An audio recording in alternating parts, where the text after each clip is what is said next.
अब नहीं आऊंगा दोस्त, अब नहीं आऊंगा। ये शब्द गुजरात से वापस अपने घर लौट रहे एक मजदूर के हैं, जो गैस की किल्लत की वजह से अपनी नौकरी, अपने सपने, सब कुछ छोड़कर घर लौटने को मजबूर है। ये सिर्फ एक मजदूर की हालत नहीं है। गुजरात के सूरत स्टेशन से बड़ी संख्या में मजदूर अपने घरों को लौट रहे हैं, क्योंकि गैस की किल्लत की वजह से वहाँ काम ही नहीं बचा है। खाने की परेशानियां अलग से हो रही हैं। हालात बद से बदतर हो चुके हैं। दिल्ली हो या गुजरात, हर शहर से मजदूर अपने सपनों को समेटकर घर भाग रहे हैं। उधर मणिपुर में भी हालात बेकाबू हो चुके हैं। हर रात वहां प्रदर्शन हो रहे हैं, आंसू गैस के गोले दागे जा रहे हैं। रविवार रात तो हजारों लोग मणिपुर के कई जिलों में सड़कों पर उतर गए और जबरदस्त विरोध प्रदर्शन किया। ये लोग हाल ही में हुए बम धमाके के खिलाफ प्रोटेस्ट कर रहे थे। दरअसल कुछ दिनों पहले उग्रवादियों के रॉकेट हमले में एक 5 महीने की बच्ची और एक 5 साल के मासूम लड़के की दर्दनाक मौत हो गई थी, जबकि उनकी मां गंभीर रूप से घायल हो गई।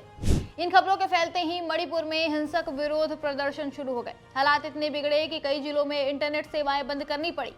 इस बीच एक बीएसएफ जवान की भी हत्या कर दी गई। ये सब घटनाओं ने राज्य के हालात और बिगाड़ दिए हैं। बताया जा रहा है कि प्रदर्शनकारियों की सुरक्षा बलों के साथ झड़प हो जा रही है। प्रदर्शनकारियों को तितर बितर करने के लिए पुलिस आंसू गैस के गोले दागती है। कुल मिलाकर सारे तरीके आजमाए जा रहे हैं मणिपुर में, लेकिन हालात तब भी सुधरने का नाम नहीं ले रहे। जान लीजिए कि मणिपुर में मई 2023 से ही हिंसा लगातार जारी है। अब 3 साल होने को है, लेकिन अभी तक मोदी सरकार के मुंह से इस पर एक शब्द नहीं निकला है। जबकि कई घर बर्बाद हो चुके हैं, कई परिवार राहत शिविर में गुजर बसर कर रहे हैं, पर मोदी सरकार को इससे कोई मतलब नहीं है। दिल्ली, गुजरात से लेकर मणिपुर तक देश के कई राज्यों में हाहाकार मचा हुआ है। कहीं गैस की किल्लत तो कहीं हिंसा से त्रस्त है जनता।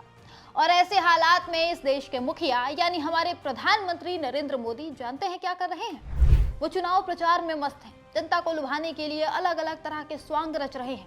जैसे इसी वीडियो को देखिए। ये तब की है जब प्रधानमंत्री मोदी तमिलनाडु में चुनाव प्रचार के लिए गए थे। इस वीडियो में आप देखेंगे तो मोदी जी का कलर थोड़ा डार्क लग रहा है। ऐसा लग रहा है कि तमिलनाडु में अपने भाषण के लिए मोदी जी ने खुद को थोड़ा टैन कर लिया, ताकि वो थोड़े सांवले दिख सके और तमिल के लोगों को ऐसा महसूस हो कि मोदी जी उनके अपने हैं। और फिर जब बंगाल जाना हुआ तो मेकअप फिर से हटाया गया और मोदी जी को वापस गोरा कर दिया गया। फिर महामानव ने बंगाल जाकर झालमुरी खाई और उसका वीडियो बनाकर शेयर किया, ताकि बंगाल की जनता को भी मूर्ख बना सके। मतलब पहले तो बंगालियों से उनका वोट देने का अधिकार छीनने की कोशिश की और फिर फेल हुए तो अब वहां जाकर ढोंग कर रहे हैं।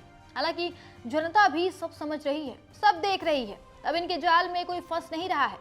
उल्टा जनता तो अब ये कह रही है कि चंद वोटों के लिए जितना स्वांग मोदी जी रच रहे हैं, उतना बॉलीवुड वाले भी नहीं रचते हैं। मोदी जी को अब राजनीति छोड़कर एक्टिंग में जाना चाहिए, वहां वो बहुत अच्छा काम करेंगे। खैर, आपकी क्या राय है इस पर? क्या मोदी जी का डार्क मेकअप वाला जादू तमिलनाडु पर और झालमुरी का जादू बंगाल पर चल पाएगा, या फिर ये एक बार फिर बुरी तरह से फेल होंगे? अपनी राय हमें कमेंट में जरूर बताइएगा।